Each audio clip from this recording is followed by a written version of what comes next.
quit now, I just think I'd be leaving something on the table, because I feel like last year I had some moments of brilliance. Please, by the two-stroke gods, start. I give up.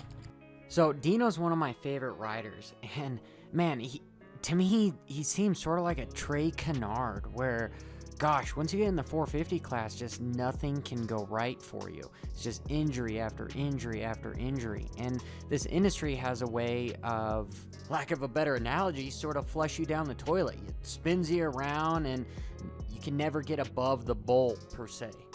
They just reuse you and they're done with you.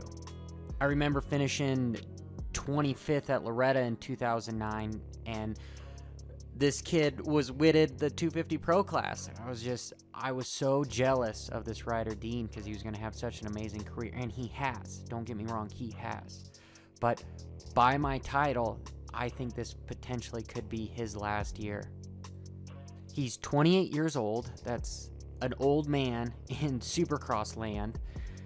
And pain just has a funny way of forcing things into perspective.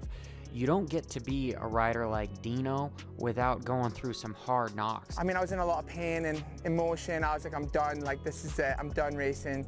Just because I just keep pounding my body and getting hurt, and it's like, how much can I take, you know? So in this last one with his hip, he says he was just in a lot of pain, and you want to do anything to make it go away. I mean, for me, pain is really the only thing that I feel one person is willing to sell their soul to the devil to just get it to go away. You just want it to just leave your body completely, and you're willing to pay whatever price at that moment for it to stop.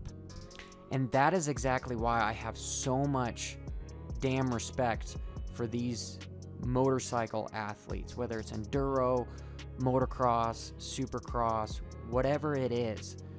These are the only riders that get these severe injuries that have to go through so much trauma. Yeah, you could argue MMA fighters, football athletes, oh, they get hurt, but you don't see somebody just shattering their pelvis or completely destroying their tib and fib and femur and ribs, etc. Yeah, in some small, I'm not going to get in the argument.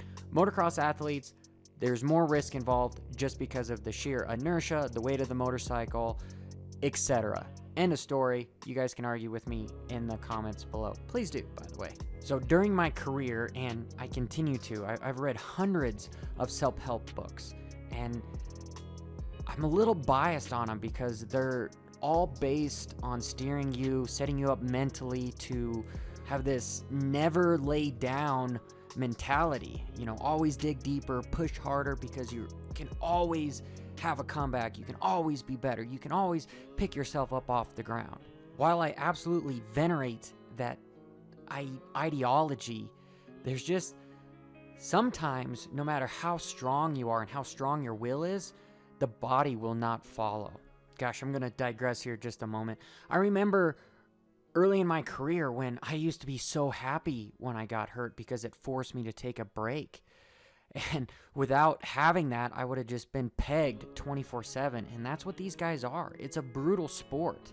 You know, we do about 1,600 laps in the off season before the season even starts. And then we have 17 weeks of racing and also still training, 200 laps a week. So there's a limit. And during my pro career, I was never 100%. Every 6 months, it seems I broke something, got another concussion, something was agging. And I have some serious injuries that have left me sort of broken. But I'm very lucky because I can still walk. And that's just the part of being a pro, is you're willing to take those risks. But we all know, or at least we start to learn as we get older, that sometimes we are not going to get up the same, and sometimes our body is just not going to heal. And as racers, we start to think, is all the suffering worth the fleeting moments of success?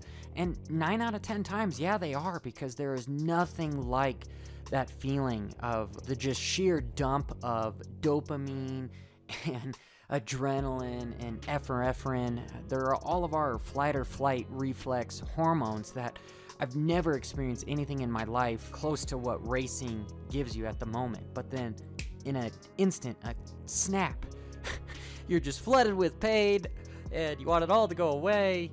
It's not a fun. And for some of those viewers that have been there, yeah, at the time, but the body has at least the mind has a wonderful ability to forget the sheer and utter pain that you endured at that time. I encourage you right now, try to think of a time when you got a concussion or you just hit the ground really hard, you broke your leg, your arm, whatever it may be. Try to remember that time. And I guarantee you, you're gonna go, oh God, yeah, that was not fun. I don't want that experience to ever happen again. But if you try to remember how you felt, how your body felt in that exact moment in time, I don't think you can. I know I can't.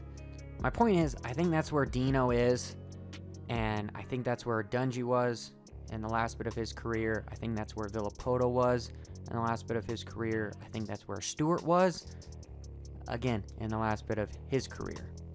And I will straight up say, that's why I'm not racing. I'm scared to end up in a wheelchair now.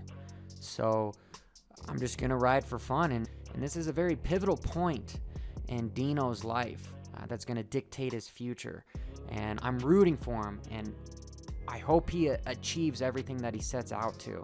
I will be the first one to be proud of him, and that's why I love the quote, not the quote, but the definition of courage. The definition of courage is the ability to do something in the presence of fear, not the lack of fear.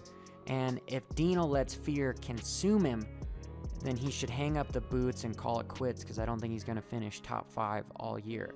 And this is cliche, but the sport is not about denying the risks. It's literally about not giving a about the risk and holding it pinned. And that's the only way these riders achieve greatness, per se, and become champions, is because they're willing to push that limit of 150% of just laying it all on black. And that's why this sport is so much fun to watch at times, but it's heart-wrenching as well. So again, please join the conversation below. Let me know what you guys think. Do you think this is Deano's year? Do you think he's going to overcome? Do you think he's still injured because it's only been 2 months since his hip injury at the Monster Cup? Do you think he's going to continue on? Do you think he's going to stay on a factory ride? Do you think he's going to lose it? Do you think he's going to race motocross? I want to know in the comments below. I appreciate it, guys. Let's look at A1. It's qualifying practice. Should be starting here in about 45 minutes. I'm excited. Hopefully you guys are too. Brah!